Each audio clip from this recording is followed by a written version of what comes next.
And developing as we come on the air, a shutdown now looks likely for the Department of Homeland Security after the Senate left town without passing a funding bill, and that midnight deadline hits. It hits at midnight. Thank you so much for joining us. I'm Angela Brown in for Jan this morning. It is Friday, February 13th. Democrats are demanding changes to immigration enforcement before they'll approve any funding in this case. But the Trump administration says the shutdown will not impact ICE operations on the ground. You're talking not funding the Coast Guard, who have stopped multiple loads of drugs coming in this country. You're going to defund TSA, who keeps our skies safe. You're going to defund the Secret Service. ICE has all the money they want to keep doing the job. And let me be clear, mass deportations will continue.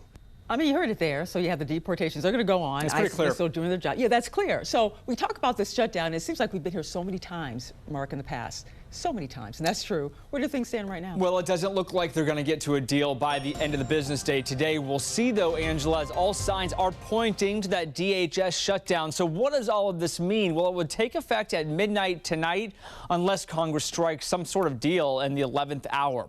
In the end, the bill failed to pass in the Senate. The final tally there, 52 to 47. The White House and congressional Democrats traded offers, counteroffers. Both sides could not come to a deal yesterday.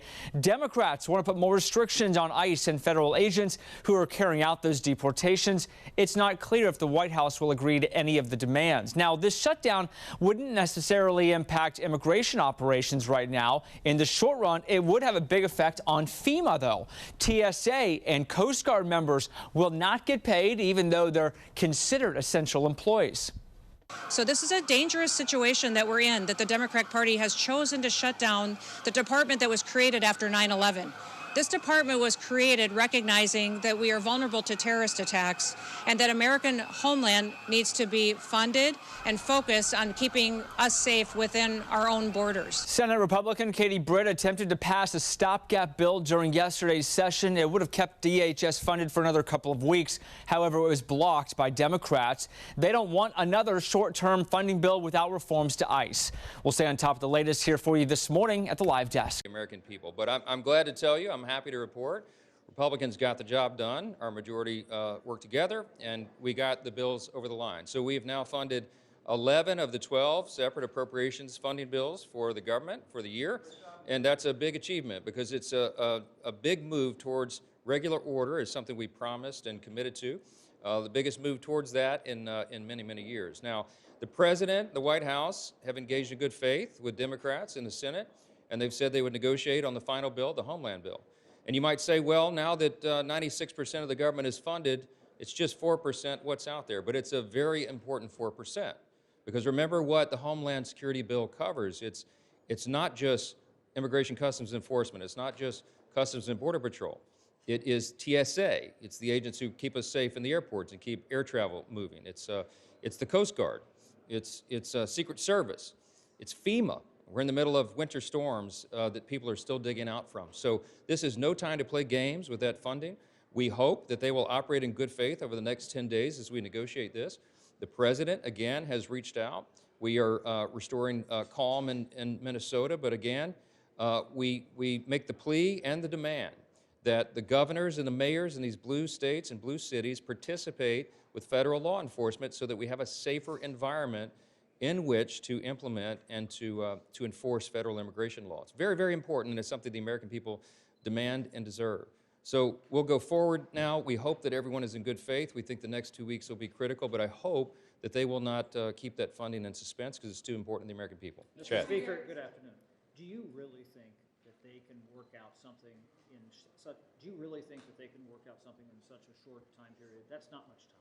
I do. I mean, if everyone comes to the table in good faith, I'll tell you what we are not going to do. We're not going to work towards some sort of amnesty program or something. Some Democrats have whispered that that's what they would be about. We are not going to impede the enforcement of federal immigration law. We can't do that. We have to apprehend these dangerous criminals. We have convicted murderers and rapists and child molesters in cities across America, and we have Immigrations and Customs Enforcement for a reason. These agents, these officers are doing heroic work trying to keep our communities safe, and it's unconscionable to us that you would have Democrat mayors and governors trying to impede that work, encouraging their citizens to get in the way, and that's what's created these dangerous environments. Realistic to work that out. How can you do that parliamentarily? How can you do that politically? Well, it's up to the will of the people in the building, and I hope that they'll come forward again in good faith to work this out. Listen, they made a list of requests or demands last week.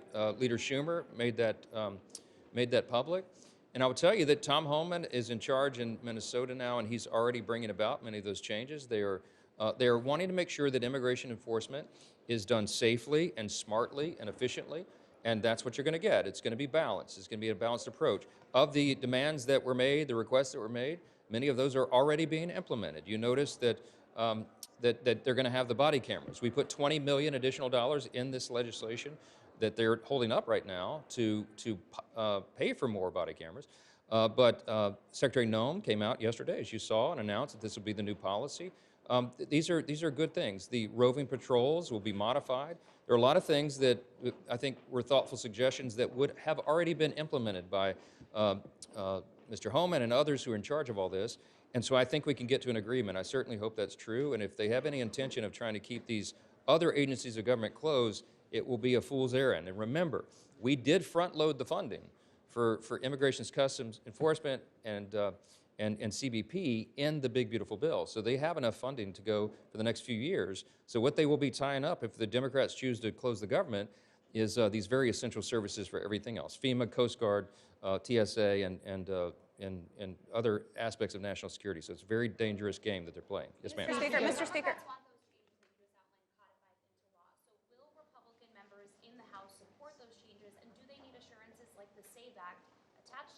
Well, look, we are going to be fighting for the SAVE Act, and I'll tell you why this is so important. We passed it twice in the House, and we will pass it again. The SAVE Act just simply says you have to have verification of citizenship to register to vote. That's about a 90-10 issue on many of the polls in this country, and we're going to enhance it by what the President calls the Save America Act. And so it would be proof of citizenship to register to vote and voter ID, which is also about an 80 or 90% issue on the polling nationwide, depending on who you talk to.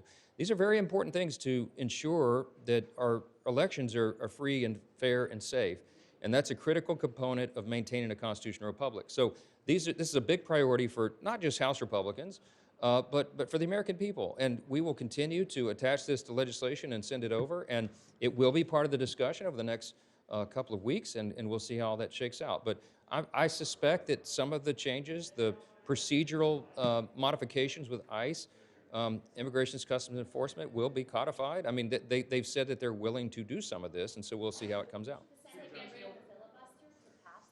I don't think we'll have to get rid of the filibuster to get these things done, and that's certainly our hope. Yes, ma'am. Just to be clear, you're going to attach the SAVE Act to future DHS funding? I'm not going to tell you in advance how those negotiations will go. There's a lot of discussions to be held, but I will tell you what I'm saying to you is that House Republicans have already passed the SAVE Act twice. We did it in the last Congress, did it in this Congress. We will continue to try to advance that because we believe that is critically important to the American people and to our election system. Just a quick follow-up on elections. The president says that he wants Republicans to nationalize elections. Do you agree with him, and do you have confidence in how elections are conducted right now heading into the midterm? We have thoughtful debate about our election system every election cycle and sometimes in between. We know it's in our system. The states have been in charge of administering their elections.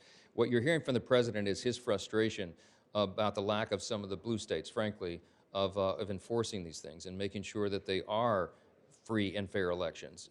We need constant improvement on that front. I don't know what the ultimate solution is going to be. I'm not going to get ahead of the negotiations here, but I think that is something that's going to be a continuing theme here. It's something that we'll continue to push, and we hope the governors will insist upon that same thing as well. In some of the states, like in California, for example, I mean, they hold the elections open for weeks after Election Day. That's just one thing that bothers so many people.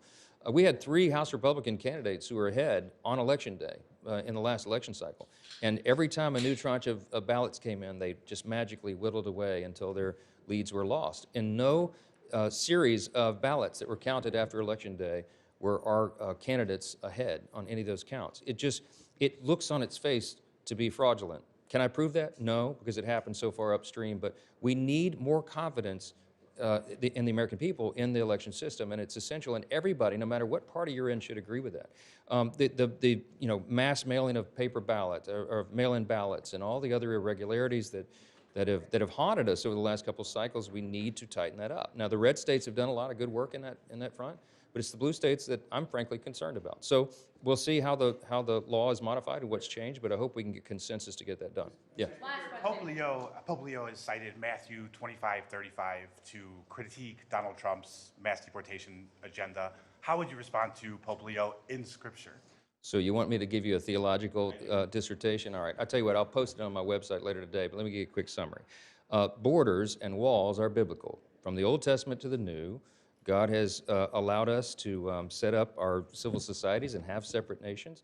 Immigration is not something that's frowned upon in Scripture. In fact, it's welcome. We're to welcome the sojourner and love our neighbor as ourselves. But what's also important in the Bible is that assimilation is expected and anticipated and proper.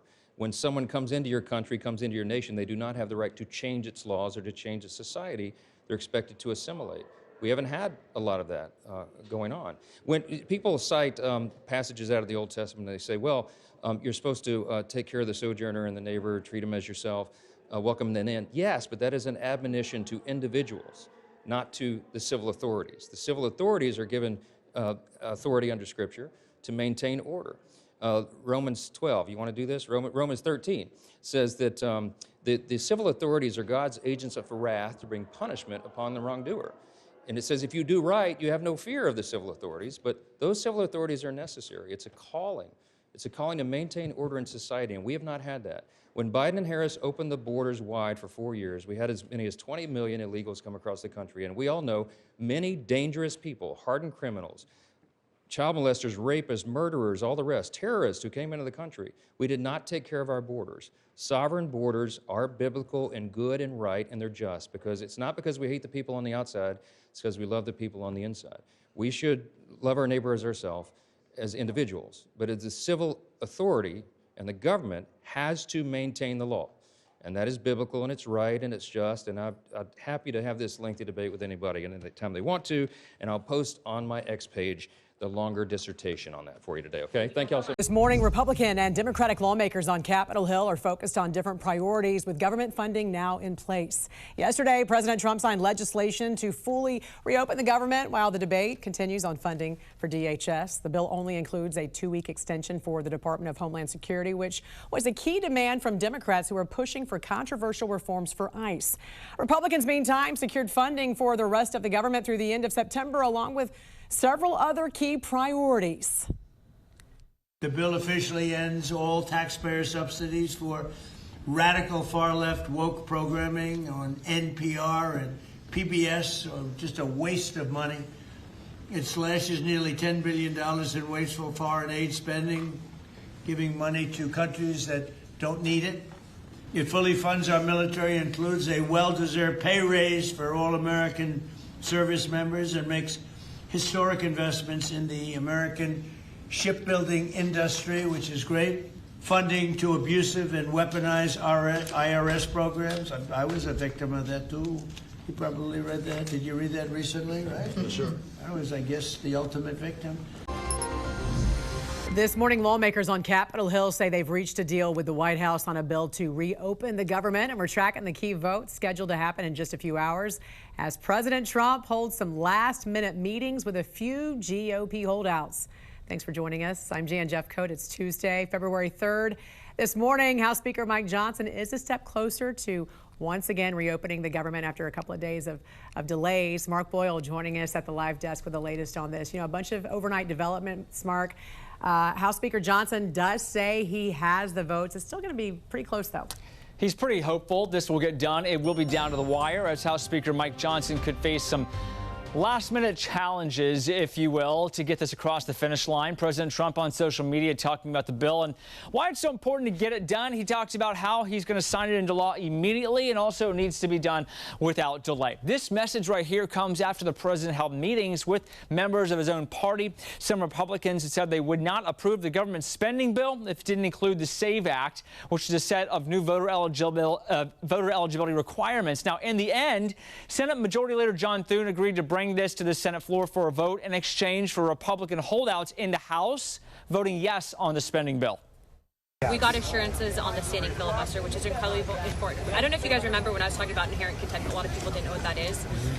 The standing filibuster is an old school parliamentary procedure, but it's a way to break through what we consider traditional norms to get voter ID passed. Now, the president has made a series of promises to get the spending bill along. Last week, he also struck a deal with the Senate Minority Leader Chuck Schumer in which Homeland Security would only be funded for the next 2 weeks while Congress debates changes to immigration enforcement operations. The House is going to be back in session just in a few hours from now, 10 o'clock Eastern time. Updates throughout the day on how this goes right here at thenationaldesk.com. This morning, the Trump administration also warning about the negative effects of an extended shutdown. Already, the Labor Department has been forced to delay the release of a key jobs report that's used to help determine future interest rates. The White House also warning the shutdown could hit GDP. Economists had expected strong growth, but the projections were made before that shutdown started. You know, we were at 5.6% GDP, and we lost 1.5 points because of the 42-day shutdown. Think of that. We would have been at 7. Nobody ever saw a number like 7. And I think, Howard, probably 1.5 points was the number, right? 1.5 for the shutdown. Exactly right. And it's very bad for our country. But despite that, we have the highest numbers we've ever had. You know, we're doing well. We're going right through it. But I will say that I spoke with Senator Schumer numerous times, and I don't think they want to see a shutdown either. On top of the bill to reopen the government, lawmakers also vote next week on legislation to lower housing costs. Both Republicans and Democrats have signaled support for that measure. Some of the provisions do include increasing housing supply through deregulation. We keep hearing about that. Also through modernizing local development and rural housing programs, as well as expanding access to manufactured and affordable housing. It all comes as a new report already shows significant progress there on the housing front. Right now, it might not seem like it, but rental prices are at a 4-year low. In fact, last month, rents dropped for the 6th straight month to a national average of $1,353. That's down 6.2% from the peak price, which happened during the Biden administration.